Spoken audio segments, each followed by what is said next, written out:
6월 17일 오늘의 말씀은 로마서 10장 14절에서 21절입니다.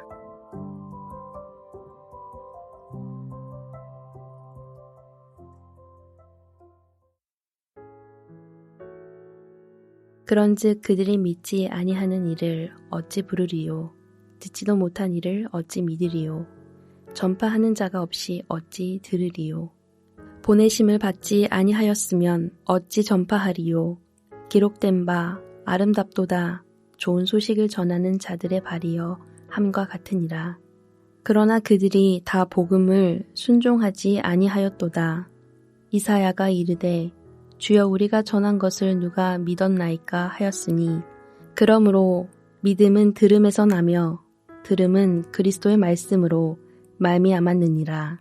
그러나 내가 말하노니 그들이 듣지 아니하였느냐 그렇지 아니하니 그 소리가 온 땅에 퍼졌고 그 말씀이 땅끝까지 이르렀도다 하였느니라.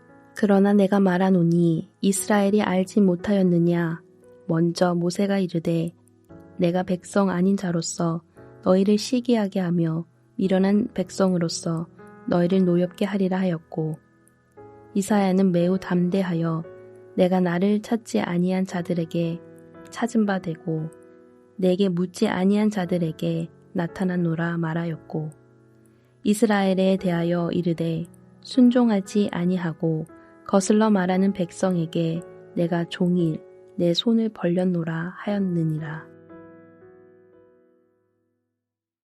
반갑습니다. 조금씩 무더워지는 날씨 속에서 이번 한 주도 대단히 수고 많으셨고 오늘도 하나님의 말씀 앞에 나오신 여러분을 환영하고 축복합니다.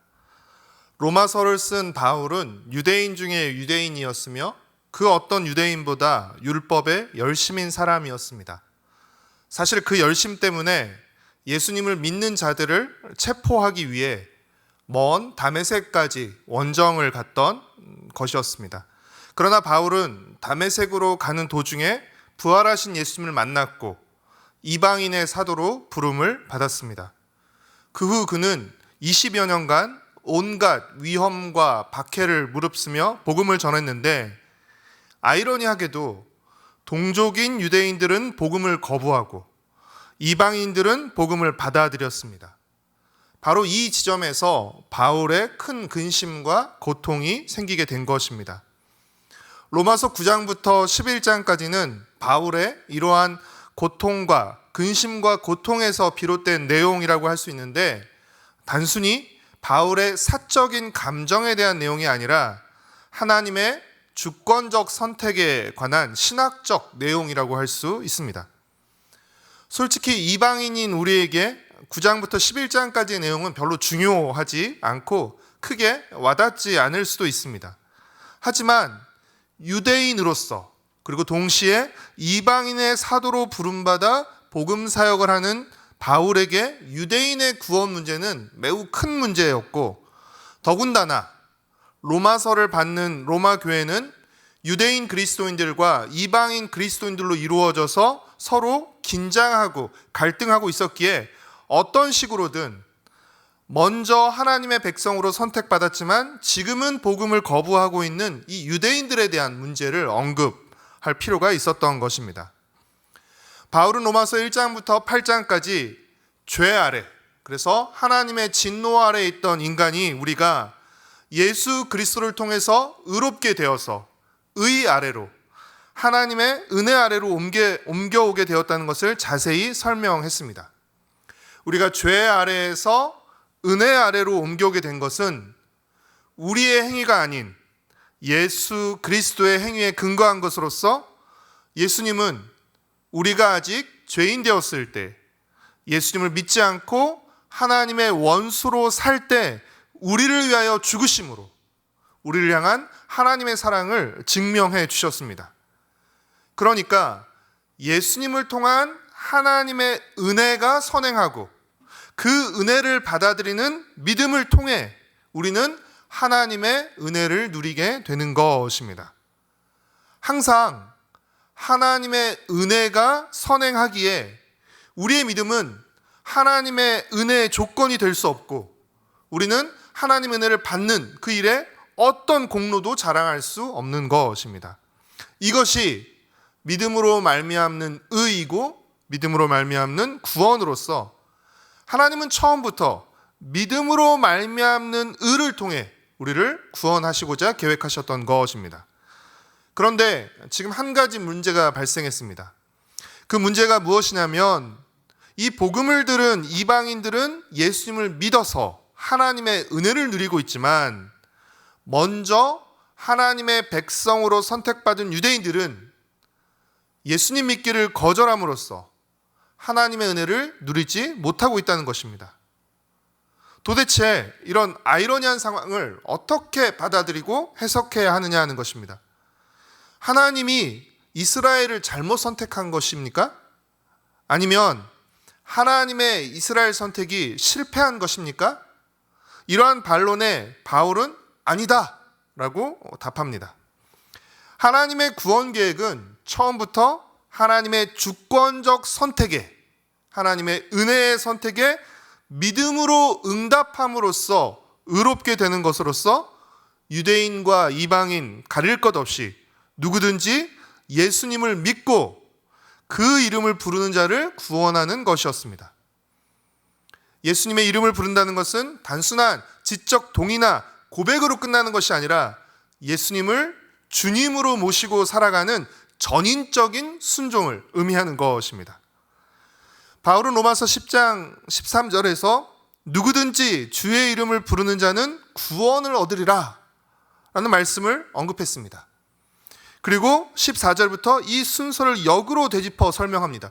누구든지 주의 이름을 부르는 자는 구원을 얻으리라. 그러면 누군가가 주의 이름을 불러 구원을 얻으려면 예수님이 주시라는 복음을 들어야 합니다. 복음을 들으려면 복음을 전해주는 사람이 있어야 합니다. 복음을 전해주는 사람이 있으려면 보내는 사람이 있어야 합니다. 결국 그렇게 거슬러 올라가면 가장 처음에는 누가 계신 것입니까? 하나님이 계신 것입니다. 그렇기에 항상 하나님의 은혜가 선행하는 것입니다. 바울은 이 일련의 과정을 이렇게 17절에서 이렇게 정리합니다. 17절 말씀입니다. 그러므로 믿음은 들음에서 나며 들음은 그리스도의 말씀으로 말미암았느니라. 믿음은 들음에서 나며 들음은 그리스도의 말씀, 즉 복음으로 말미암는다는 것입니다. 사랑하는 성도 여러분, 복음을 들어야 믿고 구원받을 수 있지만 복음을 들었다고 다 믿는 것은 아닙니다. 이는 씨 뿌리는 비유에서 씨를 뿌려야만 열매를 거둘 수 있지만 씨를 뿌린다고 다 열매를 거두는 것은 아닌 것과 마찬가지입니다. 이런 맥락에서 보았을 때 유대인들은 복음을 못 들은 것입니까? 아니면 안 들은 것입니까? 그들은 복음을 듣지 못한 것이 아니라, 복음을 못 들은 것이 아니라 복음을 안 들은 것입니다. 그들은 예수님이 주시라는 이 사실을 못 듣거나 아니면 몰라서 믿지 못한 것이 아니라 듣고도 믿지 않은 것입니다. 안 믿은 것입니다.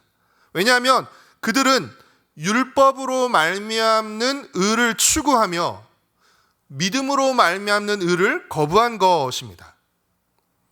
그러나 바울은 유대인들 중에서 과거 엘리야 때 유대인들 중에서 바알에게 무릎 꿇지 않은 7,000명이 남아 있었던 것처럼 예수님을 믿는 남은 자들이 있다라고 말합니다.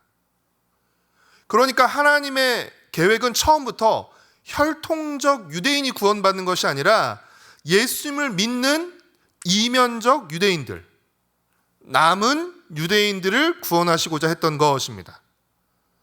경주로 비유하자면 비록 지금은 유대인들이 잠시 믿음의 경주에서 넘어졌습니다. 그리고 이 넘어진 틈을 타서 이방인들이 앞서 이 믿음의 경주에서 앞서 달리지만 아직 이 믿음의 경주가 끝난 것이 아니기에, 구원의 경주가 끝나지 않았기에, 그리고 무엇보다도 하나님이 유대인들을 포기하지 않으셨기에, 먼저 선택한 그 유대인들을 포기하지 않으셨기에 유대인들은 다시 일어나 구원의 경주를 달리게 될 것입니다. 그러므로 하나님의 구원 계획과 선택은 실패하지 않고 장차 완성될 것입니다. 사랑하는 성도 여러분, 예수님을 통해 우리에게 베풀어 주시는 이 하나님의 크고 놀라운 은혜, 이 은혜의 소식이 얼마나 아름답고 좋은 소식인지를 알고 감사할 뿐 아니라 이 복된 소식을 우리 곁에 있는 이들에게도 우리의 삶을 통해 보여주고 우리의 말을 통해 들려주는 우리가 되기를 소망하고 축복합니다. 기도하시겠습니다. 사랑하는 주님, 죄 아래 하나님의 진노 아래에 있던 우리를 예수 그리스도의 죽음과 부활을 통해서 우리의 죄를 사하시고 의롭게 하셔서 우리를 이제 하나님과 화목한 자로 하나님의 자녀로 삼아주시고 의 아래에서, 하나님의 의 아래에서 또 은혜 아래에서 살아가게 하시오니 주님 참으로 감사를 드립니다. 이 놀라운 은혜가, 이 놀라운 변화가 우리의 행위로 말미암은 것이 아니라 먼저 예수 그리스도를 통해 우리에게 베풀어 주신 그 하나님의 선행하는 은혜, 하나님의 주권적 선택 덕분이었음을 잊지 않게 하시고 늘 감사하는 마음으로 우리의 신앙생활을 주 앞에 드리며 살아갈 수 있게 허락하여 주시옵소서. 마음으로 믿고 입으로 시인하는 입의 고백만으로 끝나는 것이 아니라 정말 우리 삶 속에서 주님을 나의 주인으로 모시고 그 주님의 다스림을 받으며 살아가는 주님의 백성으로, 천국 백성으로, 거룩한 성도로, 은혜의 백성으로 살아갈 수 있도록 주님 은혜를 베풀어 주옵기를 간절히 빌고 소망합니다. 주님, 먼저 이 복음을 듣게 하시고 또 믿게 하시고 구원의 은혜를 누리게 하셨사오니 하나님 이 복음을 우리의 삶으로 살아낼 수 있게 하시고 또 우리의 입으로 증거함으로써 아직 이 복음을 거부하는, 이 복음을 들었으나 믿지 않은 우리 주위의 사람들에게 이 은혜가 얼마나 크고 놀라운 것인지를 하나님 우리의 삶과 우리의 말을 통해 잘 증거하고 전할 수 있도록 우리를 복음의 통로와 도구로 사용하시옵기를 간절히 빌고 소망합니다. 사랑하는 주님, 내일은 우리 공동체가 함께 모여 예배드리는 복되인 주일입니다.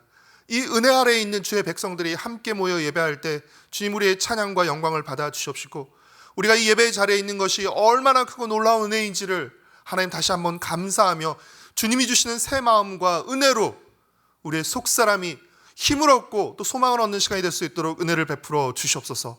성도들이 함께 나누는 교제를 통해서 서로를 격려하고 우리가 혼자가 아니고 함께 함을, 또 서로를 붙들어주고 서로를 기도해주고 있음을 하나님 다시금 깨닫고 감사하는 하나님 그런 모든 시간 되게 하여 주시옵소서.